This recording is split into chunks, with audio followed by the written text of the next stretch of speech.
So the PFCC, in effect, sets the police crime plan, and we hold the chief constable and the chief fire officer to account. So in effect, we're the voice of the people asking chief constable and the chief fire officer, why do you do that? Why aren't we seeing more police on the streets? Why does it take so long for a vehicle to respond to an incident? We're the ones that ask the awkward questions on behalf of the public. Okay. And then do something about it. Yeah. So it's your job to represent the public to these people who are unelected. Very much so. So, there are 4 of us running. One of us will be elected on Thursday. And like I say, we represent the people that have elected us in. And if we're not very good, in 4 years' time, guess what? We're sacked. Yeah. And if you are to be elected on Thursday, what would be your number one priority? If there's only one thing that you could achieve in office, what is the thing that you would like to get through? Gracious me, only one. That's really tricky because I've got so many. More visible policing. So many times we hear we don't see police officers on the street. There is coming an uplift, but it's just going to balance the books. So let's get more police out there, more PCSOs out there, and let's nip trouble in the bud. Okay, so it's more policing is your number one priority then? Absolutely, but it's got to be the right policing in the right place.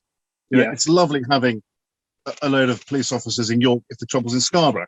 That doesn't really quite fit. So sometimes if you don't see a police officer, it means you're living in a very safe area because they're chasing the villains somewhere else. Okay, and probably a bit more of a difficult question. As someone who was only first elected in May 2019 to York Council, how do you believe, or why do you believe that you have the requisite experience to become the Police, Fire and Crime Commissioner for North Yorkshire? So I've served my country in the armed forces for 25 years. I'm now serving my community. I've got an understanding of public service. I've got an understanding of moral integrity and moral courage. And I'm quite prepared to make those difficult decisions, and ask those awkward questions. Why? And stand up, and make the right decision, not the easy decision. Okay. So for you, it's really about making sure that what happens is everything is right and it is right by the people.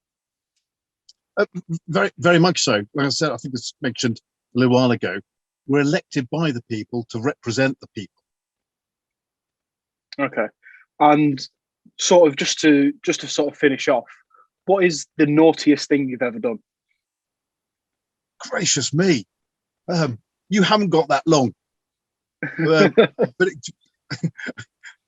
my parents were away once, and following one too many shandies, I borrowed a house sold sign, hammered it into our front garden. So when my parents came back, they thought I'd flogged the house in their absence.